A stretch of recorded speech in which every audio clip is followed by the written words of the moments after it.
اور یاد کرو جب ہم نے ابراہیم علیہ السلام کے لیے اس گھر کی جگہ تجویز کی، ہدایت یہ تھی کہ میرے ساتھ کسی کو شریک نہ ٹھہرا اور میرے گھر کو پاک رکھنا، طواف کرنے والوں، قیام کرنے والوں اور رکوع و سجدہ کرنے والوں کے لیے۔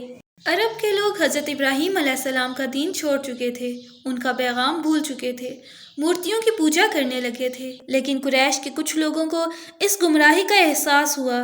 انہوں نے شرک و بت پرستی کے خلاف آواز اٹھائی، لوگوں کو حضرت ابراہیم علیہ السلام کا دیا ہوا سبق یاد دلایا۔ مکے والوں سے انہوں نے کہا، قریش کے لوگوں، ابراہیم علیہ السلام کے بیٹوں، اللہ کا گھر پاک کرو، کعبے میں تم نے جو مورتیاں رکھ چھوڑی ہیں انہیں باہر نکالو، یہ تو بالکل بے جان ہیں، نہ سن سکیں نہ دیکھ سکیں، انہیں پوجنے سے فائدہ کیا؟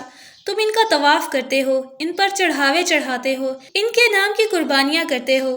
بھائیو، اس دین کے بجائے کوئی اور دین تلاش کرو جسے عقل تسلیم کرے۔ بھائیو، تورات اور انجیل میں ایک نبی کا ذکر آیا ہے، وہ نبی تمہارے ہی اندر آئے گا، وہ بس آنے ہی والا ہے۔ یہودی عالم، عیسائی پادری، کاہن سب یہی کہتے ہیں، لہٰذا تم شرک و بت پرستی سے توبہ کر لو اور ابھی سے اس نبی کا انتظار کرو۔ دنیا میں بھی کامیاب ہوگے، آخرت میں بھی نہال رہو گے۔ اس وقت یہ ایک نئی آواز تھی، بالکل ہی نئی آواز۔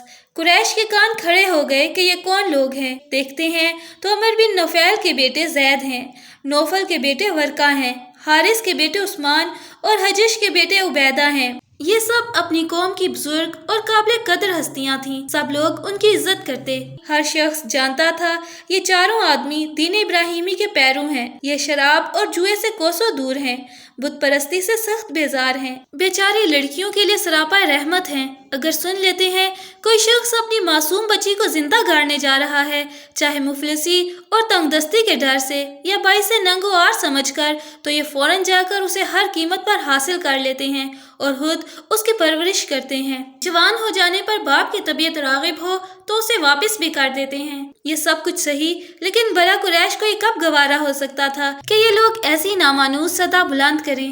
وہ یہ کیوں کر برداشت کر سکتے تھے کہ ان کے مذہب پر کھلم کھلا تنقید کی جائے، اسے غلط ٹھہرایا جائے، ان کی مورتیوں کا کھنڈن کیا جائے، ان کی بے بسی کا چرچا کر کے دلوں کو ان سے بیزار کیا جائے۔ اسی طرح کی پوجا پاٹ اور نظر و نیاز میں تو ان کی عمریں گزری تھیں، یہی ان کے معبود تھے جن کو وہ باپ دادا سے پوچھتے آئے تھے، کیا وہ انہیں چھوڑ دیں؟ یہ تو کبھی سوچ بھی نہ سکتے تھے۔ انہوں نے نفرت سے منہ پھیر لیے، حقارت سے کان بند کر لیے، پھر اسی پر بس نہ تھا، بہتوں نے گالیاں دی، تانوں کے تیر چلائے، تمسخر کے خنجر بھونکے اور جتنا ہو سکا جسم و روح پر زخم لگائے۔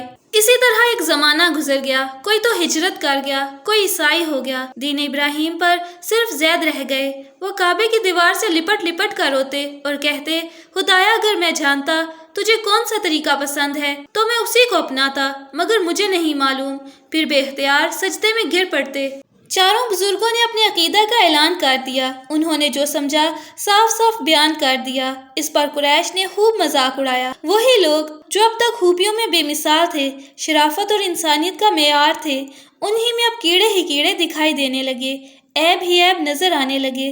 انہیں کیا خبر تھی ایک جوان اور ہے جو ان کی آنکھوں کا تارا اور دل کا سہارا ہے، جو ان کو جان سے بھی پیارا ہے، وہ بھی انہی کا ہم خیال ہے، انہی کے دین کا علم بردار ہے۔ ہاں، اس نے ابھی اعلان نہیں کیا ہے، ابھی وہ تنہائیوں میں پڑا سوچ رہا ہے اور حقیقت کی تلاش میں سرگرداں ہے۔ مکے سے تقریباً 2 میل پر ہیرا نامی ایک پہاڑ ہے، اسی پہاڑ کو جبل نور بھی کہتے ہیں۔ اس میں ایک غار ہے جو غار ہیرا کے نام سے مشہور ہے۔ محمد علیہ الصلوۃ والسلام اسی غار میں چلے جاتے، کئی دن اور کئی راتیں وہیں رہتے۔ جس حقیقت کے لیے آپ بےتاب تھے اس کی جستجو کرتے، جس معرفت کی آرزو تھی اسے تلاش کرتے۔ رمضان کا مہینہ آتا تو بالکل یکسو ہو جاتے، وہاں نہ انسانوں کا شور و غل ہوتا نہ دنیا کے ہنگامے، بالکل تنہائی اور خاموشی کا عالم ہوتا۔ وہیں غور و فکر میں مصروف رہتے، جو کچھ روکھا سوکھا پاس ہوتا اسی پر قناعت کرتے، کبھی گھر آ کر خود ہی لے جاتے اور کبھی گھر والے پہنچا دیتے۔ یہ تھے آپ صلی اللہ علیہ وآلہ وسلم کے دن اور یہ تھی آپ علیہ الصلوۃ والسلام کی راتیں۔ فکر و خیال کی پنہائیوں میں غوطے لگاتے، ذہن و دماغ کی گہرائیوں سے پتہ پوچھتے، جو حق معلوم ہوتا شوق کے ہاتھوں سے پکڑ لیتے، جو باطل معلوم ہوتا ذہن سے کھرچ دیتے۔ یہ دنیا جس میں ہم رہ رہے ہیں اس کی حقیقت کیا ہے؟ یہ ایک سوال تھا جس کا جواب پانے کے لیے آپ علیہ الصلوۃ والسلام سخت بے چین تھے۔ سال پر سال گزرتے رہے اور آپ کا یہی حال رہا۔ آئے دن غار میں جاتے رہتے، جب رمضان آتا تو بالکل ہی یکسو ہو جاتے اور رات و دن وہیں رہتے۔ پھر جب مکہ واپس ہوتے تو سب سے پہلے کعبہ جاتے اور اس کا طواف کرتے، پھر بال بچوں میں آتے۔ بی بی خدیجہ بہت ہی پیار اور محبت سے پوچھتی، کہیے میرے سرتاج کیا احوال ہیں، کیسے مزاج ہیں، آپ خیریت سے تو ہیں نا؟ فرماتے، ہاں خدا کا شکر ہے، اس کا بڑا احسان ہے، سب خیر و عافیت ہے، یہ آپ لوگوں کی دعاؤں کا ثمرہ ہے۔ بچے آپ علیہ الصلوۃ والسلام کو گھیر لیتے، جو بہت چھوٹے ہوتے وہ لپٹ جاتے، جو بڑے ہوتے وہ باتیں کرتے، بڑے بھولے پن سے پوچھتے، آپ کہاں تھے باجان، ہم بھی آپ کے ساتھ چلیں گے۔ آپ صلی اللہ علیہ وآلہ وسلم انہیں گود میں اٹھا لیتے، پیار کرتے، محبت سے سر پر ہاتھ پھیرتے، میٹھی میٹھی باتیں کرتے اور فرماتے، اچھا کبھی تم بھی چلنا۔ آپ صلی اللہ علیہ وآلہ وسلم کچھ وقت بال بچوں میں گزارتے، ان کی پیاری پیاری باتوں سے خوش ہوتے، ان سے ہنس بول کر سکون پاتے، ان کی معصوم اداؤں کے مزے لیتے، پھر غار حرا لوٹ جاتے۔ لیکن یہ مبارک گھڑیاں اور یہ خوشی کے لمحے جلد ہی بیت گئے۔ آپ صلی اللہ علیہ وآلہ وسلم کے سب بیٹے ایک ایک کر کے اللہ کو پیارے ہو گئے۔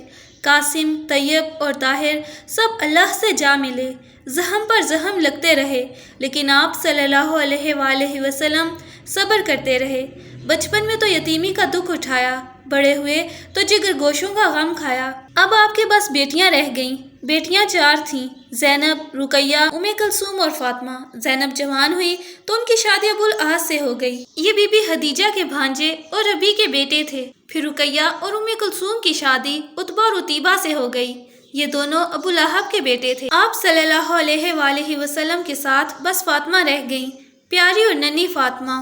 آپ صلی اللہ علیہ وآلہ وسلم بیٹوں سے تو محروم ہو گئے، لیکن قسمت سے دوسرے 2 بچے مل گئے۔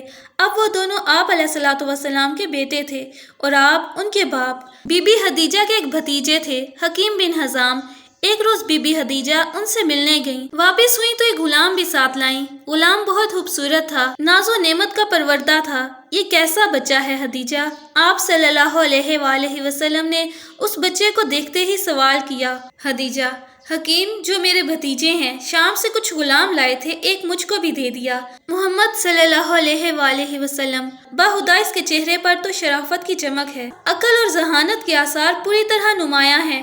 خدیجہ، کہا جاتا ہے یہ بچہ بہت ہی ناز و نعمت کا پلا ہوا ہے، اتفاق سے بنی کین کے ہاتھ لگ گیا، انہوں نے اسے لا کر حباشہ کے بازار میں بیچ دیا۔ حباشہ عرب کا ایک مشہور بازار تھا۔ جس وقت زید اس بازار میں بیچے گئے ان کی عمر لگ بھگ 8 سال تھی۔ آپ علیہ الصلوۃ والسلام نے غلام کو بہت پیار اور محبت سے دیکھا، پوچھا، بیٹے تمہارا کیا نام ہے؟ غلام، میرا نام زید ہے۔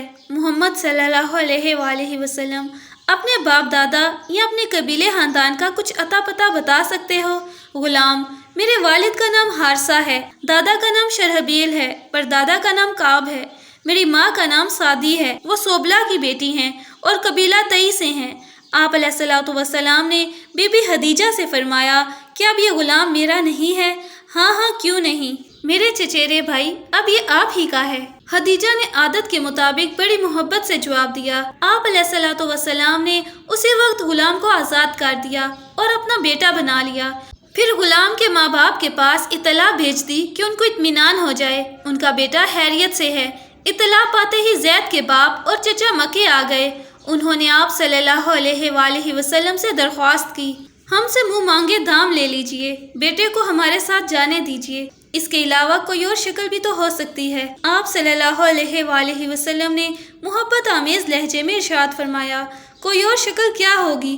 وہ کچھ گھبرائے ہوئے سے لگ رہے تھے۔ فرمایا، میں اسے ابھی بلاتا ہوں اور اس کی مرضی پر چھوڑتا ہوں، اگر وہ ساتھ جانا پسند کر لے تو آپ لوگ اسے خوشی سے لے جائیں، مجھے دام دینے کی ضرورت نہیں، لیکن اگر وہ یہاں سے جانے کے لیے تیار نہ ہوا تو پھر تو آپ لوگوں کو کچھ سوچنا ہوگا، یہ تو کرم ہی کرم ہے، سراسر آپ کی عنایت ہے۔ وہ ایک ساتھ بول پڑے۔ آپ صلی اللہ علیہ وآلہ وسلم نے زید کو بلایا، فرمایا، دیکھو یہ 2 مہمان آئے ہیں، کیا انہیں پہچانتے ہو؟ کیا بتا سکتے ہو یہ کون لوگ ہیں؟ زید، ہاں ہاں، یہ تو میرے باپ اور چچا ہیں۔ فرمایا، تمہاری خوشی پر ہے، چاہو تو ان کے ساتھ گھر چلے جاؤ اور دل چاہے تو غلام آپ علیہ الصلوۃ والسلام سے لپٹ گیا، بولا نہیں نہیں، میں تو آپ علیہ الصلوۃ والسلام کے ہی ساتھ رہوں گا۔ زید کا باپ حارثہ غصے سے لال ہو گیا، کڑک کر بولا زید ہوش میں آ اور دماغ صحیح کر، ماں باپ اور قوم و وطن کو چھوڑ کر تو غلامی پر راضی ہو گیا۔ زید انہوں نے مجھے کب غلام بنایا ہے؟ انہوں نے تو مجھے وہ محبت اور وہ عزت دی ہے کہ میں انہیں کبھی ایک لمحے کے لیے نہیں چھوڑ سکتا۔ آپ علیہ الصلوۃ والسلام نے اسی وقت زید کا ہاتھ پکڑا، لے کر قریش کے پاس آئے، فرمایا آپ سب لوگ گواہ رہیں، یہ آج سے میرا بیٹا ہے، یہ میرا وارث ہوگا، میں اس کا وارث ہوں گا۔ حارث نے یہ منظر دیکھا تو وہ جذبات سے بے قابو ہو گیا، خوشی سے وہ رونے لگا۔ اس نے آپ علیہ الصلوۃ والسلام کو احسان مند نگاہوں سے دیکھا اور بیٹے کو آپ صلی اللہ علیہ وآلہ وسلم کے ہی پاس چھوڑ کر چلا گیا۔ تھوڑے ہی عرصے بعد چچیرے بھائی علی بھی آپ علیہ الصلوۃ والسلام کی پرورش میں آ گئے، ہاں وہی ابو طالب کے بیٹے۔ اس طرح زید اور علی دونوں ساتھ رہنے لگے، آپ صلی اللہ علیہ وآلہ وسلم کے سایہ شفقت میں۔ وہ زندگی کی ساری تلخیاں بھول گئے۔ علی آپ علیہ الصلوۃ والسلام کی پرورش میں کیسے آ گئے؟ بات یہ تھی کہ ابو طالب تھے تو کثیر العیال، لیکن مالی لحاظ سے تھے پریشان حال، بڑی مصیبتوں سے گزارا کرتے، نہ جانے کن کن دقتوں سے دن کاٹتے۔ اس پر غضب یہ ہوا کہ رب میں بڑے زور کا قحط پڑا، ایسا قحط جو اپنی مثال آپ تھا۔ ابو طالب کا تو پوچھنا ہی کیا، بڑے بڑے رئیسوں کی کمر ٹوٹ گئی اور بڑے بڑے دولت مند کنگال ہو گئے۔ آپ علیہ الصلوۃ والسلام کے ایک چچا عباس تھے، یہ بنی ہاشم کے رئیسوں میں تھے۔ آپ صلی اللہ علیہ وآلہ وسلم نے ان سے کہا کیا حرج ہے ہم دونوں چچا ابو طالب کے 2 لڑکوں کو اپنی پرورش میں لے لیں، اس سے ان کا کچھ بوجھ ہلکا ہوگا اور پریشانیوں میں کمی ہو جائے گی۔ عباس نے یہ رائے پسند کی، چنانچہ آپ علیہ الصلوۃ والسلام اور وہ دونوں ابو طالب کے پاس گئے، ان کے سامنے اپنی بات رکھی۔ اللہ تم دونوں کا بھلا کرے، مجھے کوئی اعتراض نہیں، ان میں سے جن 2 کو چاہو لے لو۔ ابو طالب نے فوراً یہ تجویز منظور کر لی۔ عباس نے جعفر کو لے لیا اور آپ علیہ الصلوۃ والسلام نے علی کو۔ اس وقت سے آپ علیہ الصلوۃ والسلام علی کے شفیق باپ بن گئے اور علی آپ علیہ الصلوۃ والسلام کے چہیتے بیٹے۔